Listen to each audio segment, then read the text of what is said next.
రెండు సంగతులు మనం నేర్చుకున్నాం ఇక్కడ. చూడండి, యేసుక్రీస్తు అపోస్తలుడైన పేతురు పరిశుద్ధుడై తండ్రి అయిన దేవుని భవిష్యత్ జ్ఞానమును బట్టి ఆత్మ వలని పరిశుద్ధ పొందిన వారై విధేయులకు యేసుక్రీస్తు రక్తము వలన ప్రోక్షింపబడును ఏర్పరచబడితిరి. రెండవ అధ్యాయంలో కూడా ఇదే మాట ఏర్పరచబడితిరి అన్నాడు. ఎక్కడ? 2వ అధ్యాయం 9వ వచనం. అయితే మీరు చీకటిలో నుండి ఆశ్చర్యకరమైన తన వెలుగులోనికి మిమ్మల్ని పిలిచిన వాని గుణాతిశయములను ప్రచురము చేయు నిమిత్తమో ఏర్పరచబడిన వంశమో. We are chosen for what? To proclaim the attributes of Christ Jesus. దేవుని యొక్క యేసుక్రీస్తు ప్రభు వారి యొక్క గుణాతిశయములను మనం ప్రొక్లైమ్ చేయడానికి, ప్రచురం చేయడం కొరకై ఆయన మనల్ని ఏర్పాటు చేసుకుంటూ వచ్చాడు. గమనించండి, ఈ ఏర్పాటు చేసుకునే విషయంలో 2 సంగతులను ఆయన మనకు తెలియజేస్తూ వస్తున్నాడు. ఏంటవి అంటే, మొట్టమొదట గమనిస్తూ వచ్చామంటే, దేవుని యొక్క యేసుక్రీస్తు అపోస్తలుడైన పేతురు తండ్రి అయిన దేవుని భవిష్యత్ జ్ఞానమును బట్టి, తండ్రి అయిన దేవుని యొక్క భవిష్యత్ జ్ఞానమును బట్టి ఆయన మనల్ని ఏర్పాటు చేసుకుంటూ వచ్చాడు. ఇక్కడ మాట రాయబడినప్పుడు యాత్రికులం అంటే అది ఇప్పుడు మనకు అంత అవసరం లేదు. ఆయన ఏం చేస్తూ వచ్చాయంటే, తన భవిష్యత్ జ్ఞానమును బట్టి ఆయన మనల్ని ఏర్పాటు చేసుకుంటూ వచ్చాడు. ఆయనకు జ్ఞానం ఉంది. దేవుని పిల్లలు ఆయన జ్ఞానవంతుడైతే మనం ఏమై ఉండాలంట? యేసుక్రీస్తు ప్రభువు వారు జ్ఞానవంతుడైతే మనం కూడా జ్ఞానవంతులమై ఉండాలి. ఎందుకంటే ఆయన మనలో వసిస్తూ వస్తున్నాడు, ఆయన మనలో నివసిస్తూ వస్తున్నాడు. అందుకనే ఏమనంటే, బుద్ధి జ్ఞానం లేని కంచర గాడిద వల్లే మనము ఉండకూడదు అంటాడు. కాబట్టి మనం ఎలా ఉన్నామంటే, అట్లాగా అజ్ఞానంలో మనం ఉండకూడదు. దేవుడు జ్ఞానం, ఆయన ఎటువంటి వాడంటే, బుద్ధి జ్ఞానముల సర్వ సంపదలు ఆయన యందు ఏమైనాయంట?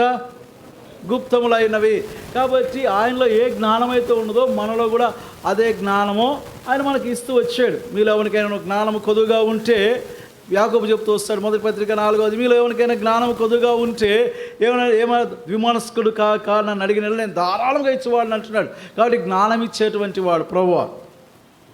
గమనించండి, దేవుడి యొక్క భవిష్యత్తు జ్ఞానమును బట్టి ఏం చేశాడంటే, ఆయన మనల్ని ఏర్పాటు చేసుకుంటూ వచ్చాడు. ఎఫెసీయులకు రాసిన పత్రిక 1వ అధ్యాయం 4వ వచనం, ఎఫెసియన్స్ 1:4 చదవండి. ఎఫెసీయులకు రాసిన పత్రిక 1వ అధ్యాయం 4వ వచనం. ఎట్లనగా, తన ప్రియుని యందు తాను ఉచితముగా మనకు అనుగ్రహించిన తన కృపా మహిమకు కీర్తి కలుగునట్లు తన చిత్త ప్రకారమైన దయా సంకల్పం చొప్పున యేసుక్రీస్తు ద్వారా ముందుగా తన కోసము నిర్ణయించుకున్నాడు. He has chosen Christ Jesus before the foundation stone laid to the earth.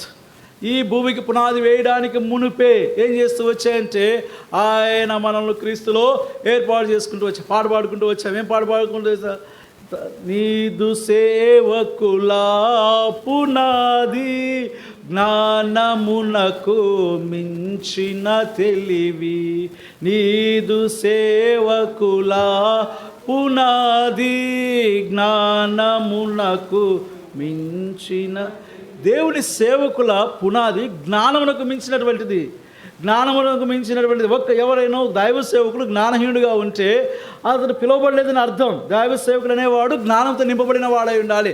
అందుకని ఏం చేస్తూ వచ్చారంటే, చదువు లేని అపోస్తలుడైన పౌలు పిలువబడుతూ వచ్చినప్పుడు జ్ఞానం లేనటువంటి వాడు, కనీసం వస్త్రాలు కూడా ధరించాలి, చేపలు పడుతున్న సందర్భంలో వస్త్రాలు ధరించాలనేటువంటి జ్ఞానం కూడా లేనటువంటి వాడు ఎప్పుడు ప్రభు పిలుస్తూ వచ్చాడో ఏం చేస్తూ వచ్చి యాకోబు చెబుతూ వస్తాడు, చూడు ఆయన యేసు సుమి అనగానే తాను వస్త్రహీనుడుగా ఉన్న కారణం చేత నీళ్ళలో దూకేస్తూ వచ్చాడు. తన దిశమల ప్రభువును కనపడకూడదని అటువంటి జ్ఞానహీనుడైనటువంటి పేతురుని ఏం చేస్తూ వచ్చాయంటే తీసుకొచ్చి ఇప్పుడు మనకు నేర్పిస్తూ వస్తున్నాడు. ఆయన తన భవిష్యత్తు, ఎవరు చెప్పారా నీకు చేపలు పట్టుకునే వాడికి ఆయన తన భవిష్యత్ జ్ఞానంలో చొప్పున ఏర్పాటు చేస్తున్నాడంటే, నేను సేవకునిగా మారిన తర్వాత యేసుక్రీస్తు ప్రభువారి యొక్క సర్వసంపద, బుద్ధి జ్ఞానంలో సర్వసంపద ఈ డిపాజిట్ మీ అంటాడు. ఏమంటే ఆయన నాలో ఏం చేస్తూ వచ్చాయంట, ఏం చేస్తూ వచ్చాడు? ఆత్మ వలని పరిశుద్ధత పొందిన వారై విధేయులొకటుకు అన్నాడు. మొదటి భవిష్యత్ జ్ఞానము, రెండవది ఆత్మ వలని పరిశుద్ధత పొందిన వారై విధేయులొకటుకు. పరిశుద్ధత పొందడం, ఇక్కడ పరిశుద్ధ రక్షణ పొందడం కాదు, లేదా పరిశుద్ధపరచబడడం కాదు, శాంక్టిఫికేషన్. శాంక్టిఫికేషన్ ఎప్పుడు కూడా జస్టిఫికేషన్తో రావాల్సి వస్తుంది. Justification, salvation, justification, sanctification, then glorification. అర్థమవుతుందండి? Salvation, justification, sanctification, glorification. ఇక్కడ సాల్వేషన్, ఇక్కడ పరిశుద్ధపరచడం అంటే యేసుక్రీస్తు రక్తంలో కడగబడ్డం కాదు. కింద చెప్తాడు ఆ మాట చూడండి, ఏమంటాడు? యేసుక్రీస్తు రక్తం వల్ల ప్రోక్షింపబడుటకునో ఏర్పరచబడి తిరిగి అంటాడు. యేసుక్రీస్తు రక్తం వల్ల ప్రోక్షింపబడుటకు. కానీ 3 విషయాలు చెప్తూ వస్తున్నాడు: భవిష్యత్ జ్ఞానము, శాంక్టిఫికేషన్, తర్వాత యేసుక్రీస్తు రక్తం గురించి ద్వారా మనం ఏం చేయబడుతూ వచ్చామంటే ప్రోక్షింపబడుతూ వచ్చామంట. Sprinkling of the blood. వినో మనకు తెలుసు కదా, ఆ పరిశుద్ధ స్థలంలో ప్రధాన యాజకుడు పోయి, లేకపోతే వస్తువుల పైనను మనుషుల పైన బలి పశువు యొక్క రక్తం తీసుకొని చిలకరిస్తూ వచ్చేవాడు. అందుకనే చిలకరింపు బాప్తిసాలు ఉన్నాయి. చిలకరింపు బాప్తిసము సున్నా, జ్ఞాన స్నానం అంటారు సున్నా, సిఐసైలు చేస్తారు. బహిరంగానే చెప్తున్నాడు, సిఐసైలు చేసి అందుకే ఇంత షరతు బ్రదర్, నాకు వద్దు బాబు, ఇంత పెద్ద కట్టడం ఉంది, ఆయన నాకు వద్దు, నాకు కావాలి, వాక్యం కావాలని వచ్చాడు, అది సున్నా. ఆత్మజ్ఞానం. అరే 6 నెలల పిల్లోడికో 3 నెలల పిల్లోడికి 8 రోజుల పిల్లోడికి 8 నెలలకు తీసుకొచ్చేసి ఏం చేస్తారంట? జ్ఞాన స్నానం అంట. వాడికి జ్ఞానం ఎక్కడ? ఆత్మమైన జ్ఞానం. అసలు మామూలు జ్ఞానమే ఉండదు వాడికి, ఇంకా ఆత్మీయ జ్ఞానం ఎక్కడ? పాపం అంటే వాడికి ఏం తెలిసింది? 8 నెలల పిల్లోడికి. పరిశుద్ధ అంటే వాడికి ఏం తెలుసు? రక్త ప్రోక్షణం అంటే వానికి ఏం తెలుసు? దేవుడు అంటే వానికి ఏం తెలుసు? వాడికి జ్ఞానస్థానం అని అది బాప్తిస్మం అంటారు. భవిష్యత్ జ్ఞానమును బట్టి, దేవుని యొక్క భవిష్యత్ జ్ఞానాన్ని బట్టి ఆయన మనకి ఏం చేస్తూ వచ్చాడంటే ఏర్పాటు చేసుకుంటూ వచ్చాడు. భవిష్యత్ జ్ఞానాన్ని బట్టి ఆయన మనల్ని ఏర్పాటు చేసుకుంటూ వచ్చాడు. ఎందుకు ఏర్పాటు చేసుకుంటూ వచ్చాడు? దేవదూతలను సృజించాడండి. దేవదూతలను సృజిస్తే దేవదూతలు ఎందుకు ఏర్పాటు చేసుకుంటూ వచ్చాడు? దేవదూతలను సృజిస్తూ వచ్చాడు. దేవదూతలను సృజిస్తూ వస్తే దేవదూతలు దేవునిపైన ఎదురు తిరుగుతూ వచ్చారు. ఎదురు తిరుగుతూ వస్తే ఒక్క మాట, సృష్టిని చేయడం కాసిన శక్తి కంటే పాపికి ఇచ్చిన రక్షణ కొరకే తన ప్రాణాన్ని పెట్టడే ఆ శక్తి గొప్పదంటాడు. మంచిది. మరి ఎదురు తిరిగినటువంటి సాతానును, ఎదురు తిరిగిన వాని దూతలను సంహరించలేవా అంటే ఒక్క మాటతో మరలా చెప్తున్నాను, ఒక్క మాట మీరు నశించిపోదురుగాక అన్నాడో సాతాను ఉండేవాడు కాదు, పడిపోయిన దేవదూతలు ఉండేవారు. ఒక్క మాట చాలు ఆయనకు, అరే మీరు నాపై ఎదురు తిరిగారు, నాపైన కుట్ర చేశారు, మీరు ఇంకా ఉండకూడదు అని అంటే నాశనం అయిపోయి ఉండేవాడు సాతాను. వాడి దూతలు నాశనం అయిపోయాడు. అట్లనా ప్రభువు మన వంటి వాడు కాదు. ఆహా, దేవుని బుద్ధి జ్ఞానంలో బాహుళ్యత చాలా గంభీరమైనటువంటిది. నీకు నాకు అర్థమయ్యేది కాదు. అందువల్ల ఏం చేస్తారు? అలా ఉండండి మీరు. చూడండి ఏం చేస్తారంటే ఇంకొకరిని లేపుతాను చూడు. నువ్వు ఏదైతే కోల్పోతూ వచ్చావు, ఎదురు తిరిగి నువ్వు ఏదైతే కోల్పోతూ వచ్చావో ఆ ప్లేస్లో ఇంకొకరు లేపుతాను చూసి అని చెప్పేసి ఎప్పుడు నిర్ణయించుకుంటూ వచ్చాడు? జగత్తునకు పునాది వేయడానికి మునిపే ఇక్కడ కూర్చున్న మనందరిని ఏం చేస్తూ వచ్చాడంటే ఏర్పాటు చేసుకుంటూ వచ్చాడు. ఇక్కడ కూర్చున్న మనందరిని ఏర్పాటు చేసుకున్నాడు. ఎందుకు ఏర్పాటు చేసుకున్నాడు తెలుసా? ఆ ప్లేస్ ఇచ్చేదాని కొరకే. అంతకంటే ఎక్కువగా, దూతల కంటే కొంచెం అని ఎక్కువగా చేసినావు, తక్కువ చేసినావు అన్నమాట ఉన్నది. కానీ అంటే క్రమంలో ఎక్కువ చేసినావు అని అర్థం. దూతల కంటే ఎక్కువ చేస్తూ వచ్చావు. ఎలా ఎక్కువ చేస్తూ వచ్చాయంటే వారి కుమారత్వాన్ని ఇస్తూ వచ్చావు. అంటే దేవదూతలు కుమారులే కానీ ఇప్పుడు లిటరల్గా మనం కుమారులు అవుతూ వచ్చాం. చూడండి, వారు పడద్రోయబడుతూ వచ్చారు, మనమేమో హెచ్చిపోబడుతూ వచ్చాం. పెంట కుప్పల పై నుంచి లేవనెత్తి ఏం చేస్తూ వచ్చాడు? ఆ స్థాయి మనకు అనుగ్రహిస్తూ వచ్చాడు. అందుకొరకాయ ఏం చేస్తావు? ఇప్పుడు అరే నేను కోల్పోయినానే, వీడెవడు నా ప్లేస్లోకి వచ్చాడు, అరే నేను కోల్పోయిన ఆ ప్లేసు, వీడెవడు. చూడండి ఏం చేస్తామంటే ఒకరిని పక్కన పెట్టి ఇంకొకరిని హెచ్చిస్తే ఎలా ఉండదు చెప్పండి? ఒకరిని ప్రక్కన పెట్టి ఇంకొకరిని హెచ్చిస్తే ఎలా ఉంటుంది? సంఘంలోనైనా అంతే, గలిబిలు లేకదా ఊపేస్తారనుకో సంఘాన్ని. ఒకరిని ప్రక్కన పెట్టి ఇంకొకరు లేపేస్తే ఏం చేస్తారు? ఊపేస్తారు. అది జరుగుతున్న విషయం. సాతాను ఊగిపోవడానికి గల కారణం ఏంటి?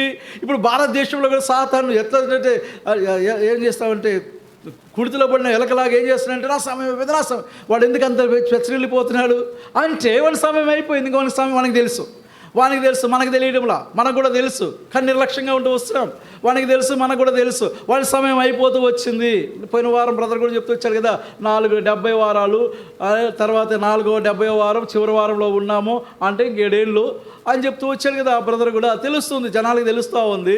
మన శాలెంలో ఉన్న వారికి ఎంతవరకు తెలుస్తుంది, ఇట్లా వాడి సాతానికి తెలుసు, మిగతా వారికి తెలుసు, మనకు కూడా తెలుసు. కానీ వాళ్ళ సమయం కొద్దిగా ఉంది కాబట్టి వాడు ఏం చేస్తున్నాడంటే మనం వెళ్ళి ఆ స్థితిలో కూర్చుని పెట్టాడు ఆల్రెడీ.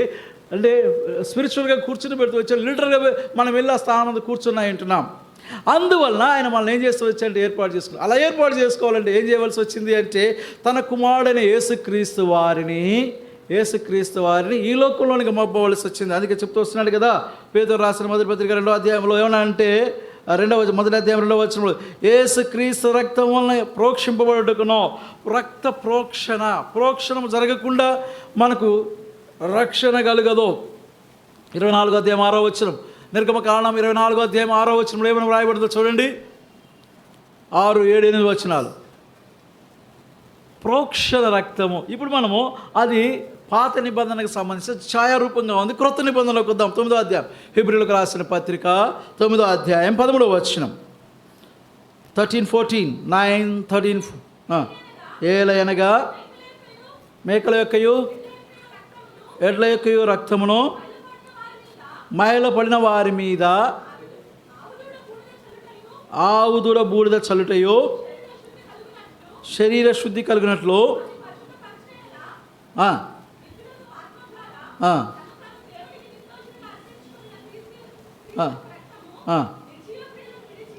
క్రీస్తు యేసు యొక్క రక్తము నిర్జీవ క్రియలను విడిచి జీవము గల దేవుని సేవించుటకు. కాబట్టి జీవము గల దేవుని ఎందుకు మనం రక్షణ పొందు వస్తున్నామంటే మనము జీవము కలిగినటువంటి దేవుణ్ణి సేవించడానికి కొరకాయ, ఆరాధించడానికి కొరకాయ, ఆయన స్థుతించడానికి కొరకాయ, ఆయన నామను గొప్ప చేయడం కొరకాయ ఏం చేస్తూ వచ్చాడు? యేసుక్రీస్తు ప్రభువారు తన రక్తాన్ని మన హృదయం పైన చిలకరిస్తూ వచ్చాడు, శుద్ధి చేస్తూ వచ్చాడు, మనం రక్షిస్తూ వచ్చాడు. కానీ కారణం ఏంటంటే మనం ఆయన ఘనపరచడానికి కొరకాయ, ఆయన పిల్లముగా ఆయన మనం మహింపరచడానికి కొరకాయ. గమనించండి, ఎప్పుడైతే యేసుక్రీస్తు రక్తం ఎవరిపైన అంటే చిలకరించబడుతూ వస్తుందో దాని అర్థము వారు విమోచించబడినారని అర్థం. లోకము నుంచి, ఐగుప్తు నుంచి విడిపించబడిన రీతిగా మన పితరులు మనం కూడా లోకము నుంచి విడిపించబడినామని అర్థం. హమ్మింగ్ వస్తుంది. లోకము నుంచి విడిపించబడినామని అర్థము. రెండవది ఎక్సడస్ అని అంటాం. ఎక్సడస్ అంటే అర్థము ఎక్సోడస్ లైక్ మైగ్రేషన్. అయితే హెబ్రీ భాషలో ఎక్లీషియా, ఈ మూడింటికి అర్థం ఒక్కటే, అంటే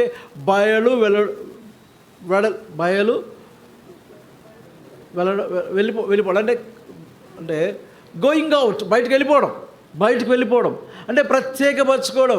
కాబట్టి ప్రియా సహోదరి సహోదర, ప్రభువారు రక్తం చిందించినది విమోచించడం కొరకు, విమోచించినది ప్రత్యేకమైన జీవితం జీవించడానికి కొరకాయ.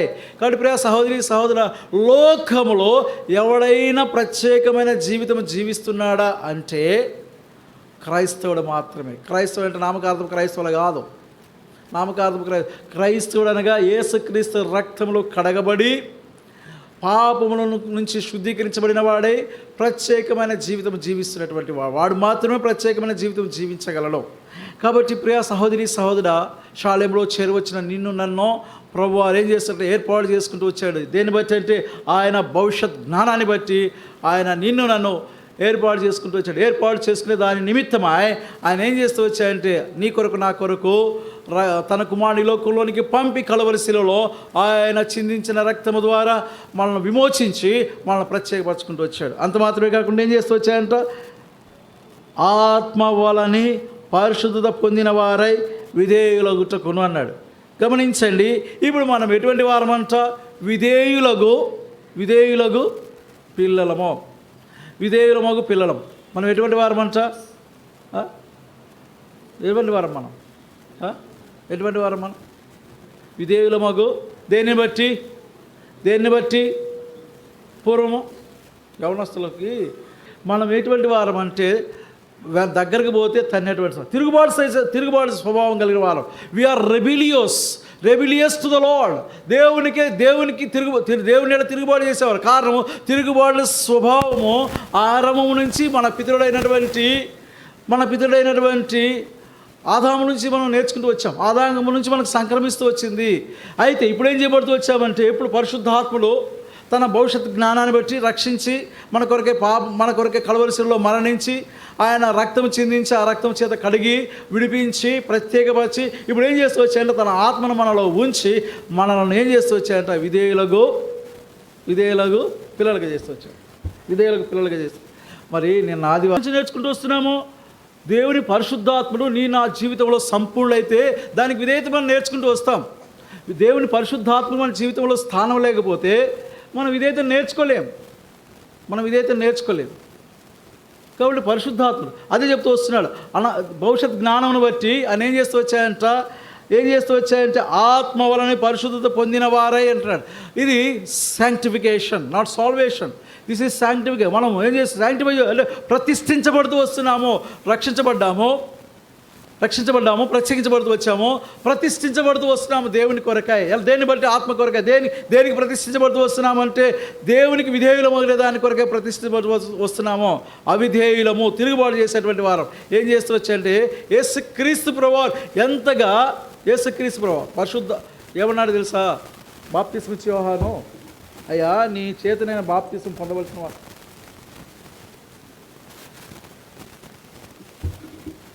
నీచే నేను బాప్తిసం పొందవలసిన వాడిని అయి ఉండగా నన్ను బాప్తిసం అని అడుగుతున్నావు అంటే ఏమన్నాడు?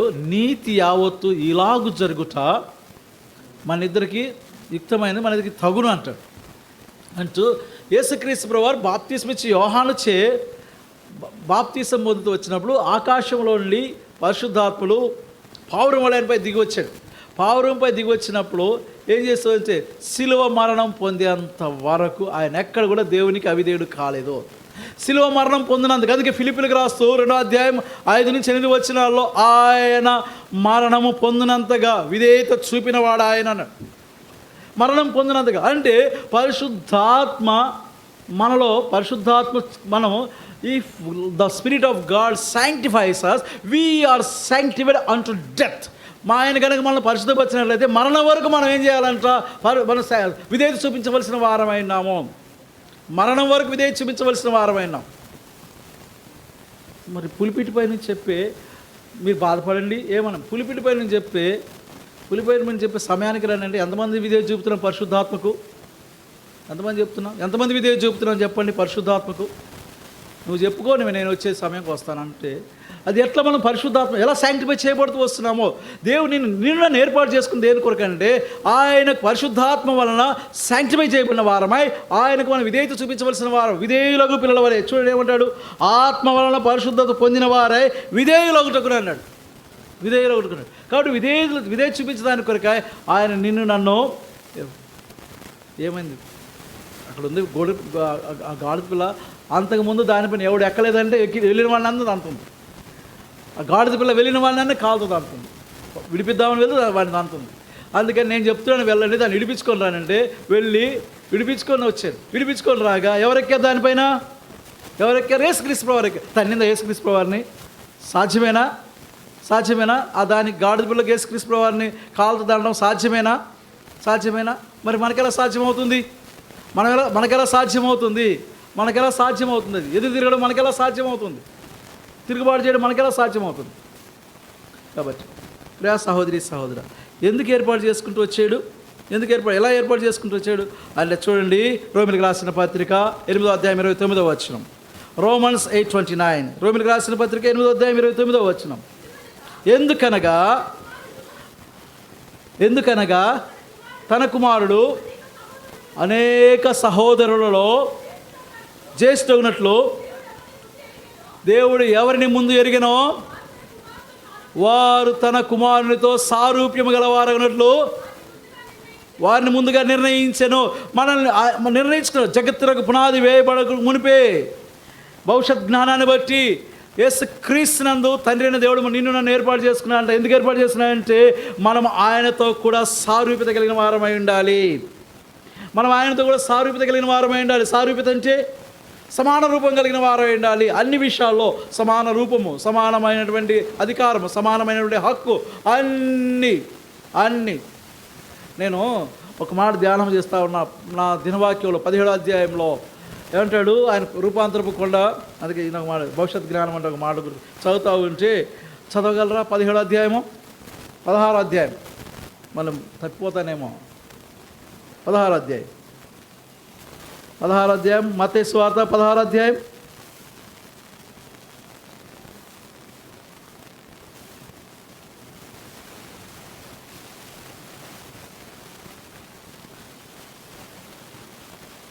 మత్తయి సువార్త 16వ అధ్యాయము 27వ వచనం చదవమ్మా. మనుష్య కుమారుడు తన తండ్రి మహిమగలవాడై తన దూతలతో కూడా రాబోచున్నాడు. అప్పుడు ఆయన 28 చదువుతాముడు, నీక్కడ నిలిచిన వారిలో కొందరు మనుష్య కుమారుడు తన రాజ్యంతో వచ్చుట చూచు వరకు మరణము రుచి చూడని. ఏంటంట? ఇక్కడ నిలిచిన వారిలో కొందరు మనుష్య కుమారుడు తన రాజ్యంతో వచ్చుట చూచు వరకు, మనుష్య కుమారుడు తన రాజ్యంతో వచ్చుట చూచు వరకు మరణము రుచి చూడని వారి శిష్యులు ఉన్నారన్న, వెంబడిస్తూ వస్తున్నారు. క్లోజ్గా ఉంటారు కదా, క్లోజ్గా 12 మంది, అతి క్లోజ్గా ఉన్న 3 ఉంటారు. ఎవరంటే వాళ్ళు తెలియాలి మనకి. నాతో కూడా క్లోజ్గా ఉండేవారు ఉంటారు, చాలా క్లోజ్గా ఉండేవారు ఉంటారు. ఎవరికైనా క్లోజ్గా ఉండేవారు ఉండనే ఉంటారు.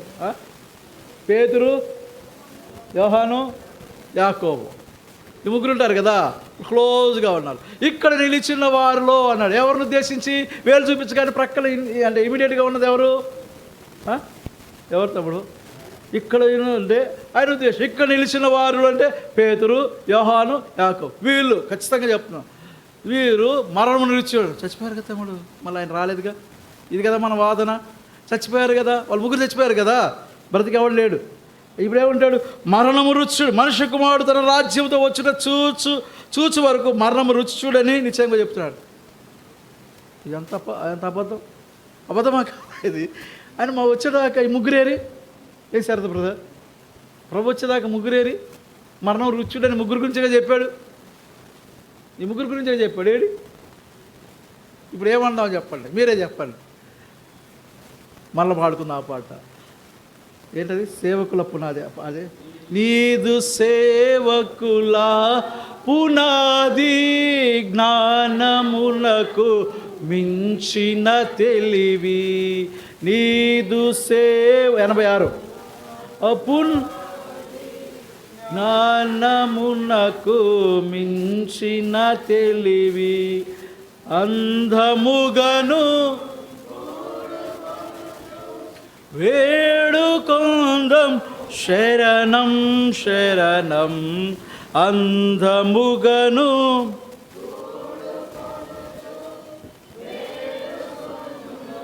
శరణం శరణం స్తోత్రింతుము నిన్ను మా తండ్రి సత్యముతో ఆత్మతో నెప్పుడు.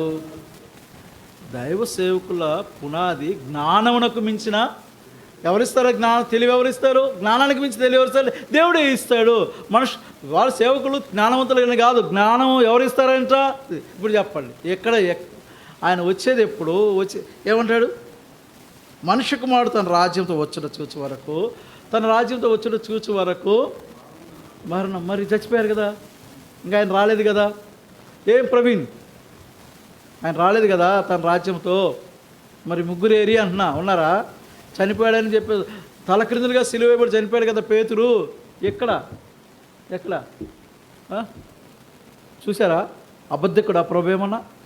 అబద్ధికుడా ప్రభు ఏమైనా? అబద్ధికుడా? మరి అదే అబద్ధం ఎందుకు రాయించాడు? కాదు.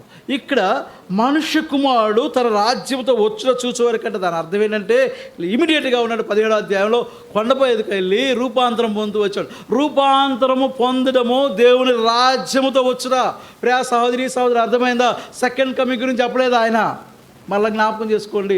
సెకండ్ కమింగ్ గురించి చెప్పడా, నేను రెండవ రాకడలో వస్తేటప్పుడు అని చెప్పట్లా, దేవుని రాజ్యముతో వచ్చినప్పుడు అన్నాడు. అంటే తన రాజ్యముతో వచ్చిన చూచు వరకు అన్నాడు. తన రాజ్యముతో వచ్చిన అంటే రూపాంతరం పొందరు, కొండపైన రూపాంతరం పొందుతున్నప్పుడు ఎవరెవరున్నారు చెప్పండి. రూపాంతరం పొందినప్పుడు ఎవరెవరున్నారు? రూపాంతరము పొందడము యేసుక్రీస్తు ప్రభువారు తన రాజ్యముతో వచ్చేదానికి సాదృశ్యం. అంతేగాని సెకండ్ కమింగ్ గురించి చెప్పలేదు ఆయన. వాక్యం సవివరంగా అర్థం చేసుకోవాలి. అప్పుడు అనిపించింది. తర్వాత మరుసటి రోజు నేను 17వ అధ్యాయం చదువుతూ వస్తుంటే ఒక మాట చెప్తూ వచ్చాడు. ఇక్కడ ఏమంటాడు? ఎందుకు ఏర్పాటు చేసుకుని ఏం చేస్తూ వచ్చాడు? ఏర్పాటు చేసుకుని మనల్ని రక్షించుకుంటూ వచ్చాడు, విమోచిస్తూ వచ్చాడు, ప్రత్యేకపరచుకుంటూ వచ్చాడు, విధేయులుగా చేస్తూ వచ్చాడు. ఎందుకు విధేయులుగా చేస్తూ వచ్చాడంటే ఆయన తన కుమారుడైన యేసుక్రీస్తు వారితో మనమందరము సారూప్యము కలిగిన వారంగా ఉండేదాని కొరకాయ. రోమిలికి రాసిన పత్రిక 8:29 వచనం. ఇలా సారూప్యత బైబిల్ పఠనంలో నేర్చుకుంటూ వచ్చాము. మేము నేర్చుకుంటూ వచ్చామంటే దేవునికి ఒక్కడే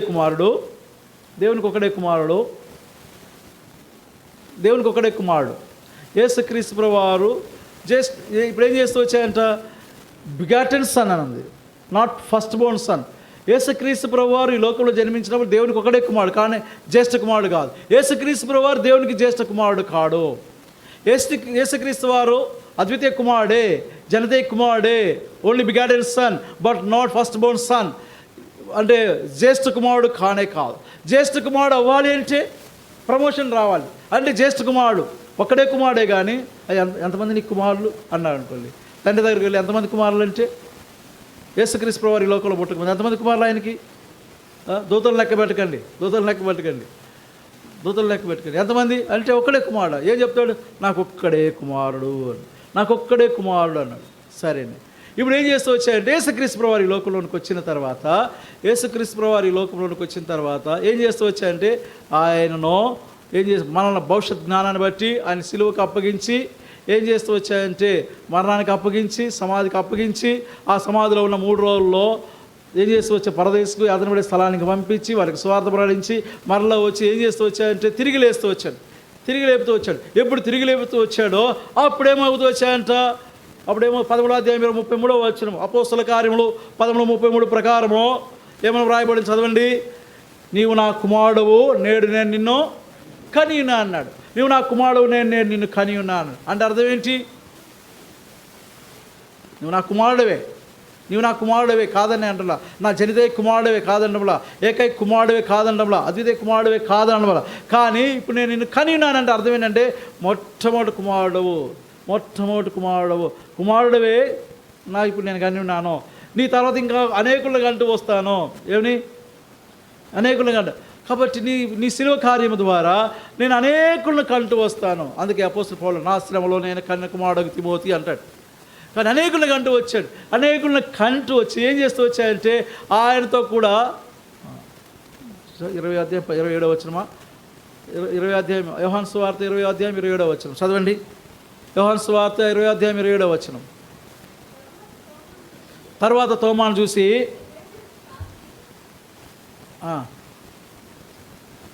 చదవండి.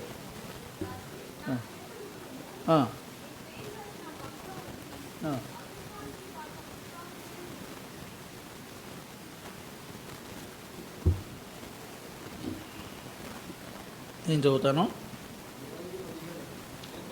17 నేను ఇంకను నన్ను ముట్టుకొనవద్దు, అయితే నా సహోదరుల యొద్దకు వెళ్ళి చాలు. గమనిస్తూ వచ్చామంటే యేసుక్రీస్తు ప్రభువారు పరిచర్య ప్రారంభించినప్పుడు అనేకులను శిష్యులుగా చేసుకుంటూ వచ్చాడు. చాలామంది శిష్యులు ఉన్నారు. ఫస్ట్ 3 పేతురు, యోహాను, యాకోబు, నెక్స్ట్ 12 12 మంది అపోస్తలులు, ఆ తర్వాత 70 మంది, ఆ తర్వాత 500 మంది. దెన్ ఆ నెక్స్ట్ సర్కిల్లో మల్టిట్యూడ్, బహుజన సమూహం, వీళ్ళందరూ శిష్యులే. కానీ ఎవడైనా సహోదరుడు ఉన్నాడా? ఎవరైనా నా సహోదరుని పిలుస్తూ వచ్చాడా? అంటే పిలవలేదు. ఎప్పటివరకు పిలవలేదు?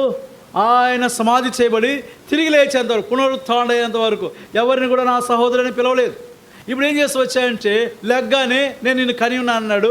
తర్వాత అందరిని ఏం చేస్తూ వచ్చాయంటే లెగ్గానే వెళ్ళి నేను ఇంకను తండ్రి వద్దకు పోలేదు, నువ్వు వెళ్ళి నా సహోదరులకు ఇలాగ చెప్పాలి అంటే ఏం చేస్తూ వచ్చాయంట, ఆయన తిరిగి లేచిన వెంటనే నా సహోదరులు చెప్పమంటూ వస్తున్నాడు. అంటే మనల్ని సహోదరులుగా చేస్తూ వచ్చాడు. ఏం ఉద్దేశం, ఏంటి దేవుని యొక్క భవిష్యత్ జ్ఞానము, ఏంటి దేవుని యొక్క భవిష్యత్ జ్ఞానం అంటే ఆయన మనలను ఏం చేయాలనుకున్నాడంట, తండ్రి అయిన దేవునికి అనేక కుమారులుగా చేయాలనుకున్నాడు. దానిని బట్టి యేసుక్రీస్తు వారిని లోకంలోనికి పంపాడు. ఆయన శిలువ కార్యము ద్వారా మనల్ని విడిపిస్తూ వచ్చాడు, ప్రత్యేకపరుస్తూ వచ్చాడు, ఆత్మ ద్వారా ప్రతిష్ఠిస్తూ వచ్చాడు. తర్వాత ఏం చేస్తూ వచ్చాడంటే మనల్ని ఆయనకు కుమారులుగా జరిగిస్తూ వచ్చాడు. మనం ఇప్పుడు ఆయనకు కుమారులము.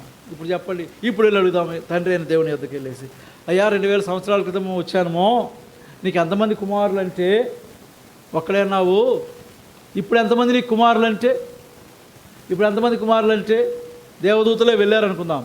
2000 సంవత్సరాల క్రితం వెళ్తే ఎంతమంది నీకు కుమారులు అంటే ఒక్కడే అన్నాడు. ఎవరంటే అడుగు, ఆయన అద్వితీయ కుమారుడు, జనితయ కుమారుడు, ఓన్లీ బిగాటెన్ సన్ యేసుని చూపించి వచ్చాడు. ఇదిగో లోక పాపంలో మోసుకొని దేవుని గొర్రెపిల్లని బాప్తిస్మ ఇచ్చి యోహాను చూపించండి, ఇదిగో ఆయనే అన్నాడు. ఇప్పుడు వెళ్ళి అడుగుదాము, అదే దేవదూతలు వచ్చేసి ఎంతమంది నీకు కుమారులు అంటే ఎవరిని చూసినా యేసుక్రీస్తు వారే కనపడుతుంది. తన కుమారుని యొక్క సారూప్యతని ఇస్తూ వచ్చాడు. మనల్ని ఎవరిని చూసినా అదిగో షాలేము వైపు చూపిస్తే షాలేములో, హెబ్రోన్లో చూపిస్తే హెబ్రోన్లో, కర్మెల్లో చూస్తే కర్మెల్లో, బేతేల్లో చూపిస్తే బేతేలు, బేర్షబాలో చూపిస్తే బేర్షబాలో, ఎన్ని ఉన్నాయో ఏ వైపు చూపించినా వీరందరూ నా కుమారులు అంటాడు. ఒకడు కాదా నీకు ఇప్పుడు? ఒక్కడు కాదు. ఏం సత్యం, ఏం చేస్తాం? ఒక కుమారుడుగా ఉంటే తండ్రి ఆస్తంతా, తండ్రి అధికారం అంతా, తండ్రి అంతా గారాబం అంతా వాడిపోయి చూపిస్తాడు. ఎంతమందిని చూపిస్తే మొదలు పుట్టినవాడు ఏమవుతాడు? జ్యేష్ఠ అవుతాడు. తమ్ముడు ఉన్న అధికారాన్ని కోల్పోలా. 100 గజాలు ఇల్లు ఉంది, ఒక్కడైతే ఆ 100 గజాలు ఇల్లు ఎవరికి అవుతుంది? ఒక్కడికి అవుతుంది. 4గురిని కన్నావు, ఎంత అవుతుంది? అరసెంటే కదా. ఇక్కడ అంతే, ఇదంతా నాదనుకున్నాను. నా తర్వాత ఇంకొకటి పుట్టాడే, వాడి తర్వాత ఇంకొకటి పుట్టాడే, వాడి తర్వాత అరే ఒకటి తర్వాత ఒకటి ఇంకా ఆగల నాన్ స్టాప్గా ఏమి కొన రక్షణ పొందిన మన జాష్ కూడా పొందినప్పటికీ పైన చూస్తున్నారు. అరే ఇంకోటి జాయిన్ అయిపోయాడు ఈ లిస్టులో, ఇంకోటి ఇంకెంతమంది జాయిన్ అవుతారో తెలియదు. ఏమో చూస్తున్నాడు పాపం అమాయకంగా. ఎవరు? యేసుక్రీస్తు. ఎంతమంది? మరి నా ఆస్తి అంతా ఏమైపోవాలా? What a tremendous love. అసలు ఆయనలో ఎంత అది ఓర్చుకున్నాడు. ఆయన బాగానంతా మనం తీసుకుంటుంటే ఆయన ఓర్చుకుంటూ వస్తున్నాడండి. ఎట్లు మౌనముగా నుందు ప్రాభు చెల్లింపాక స్తోత్రగి. అదే పాడుకుందాం.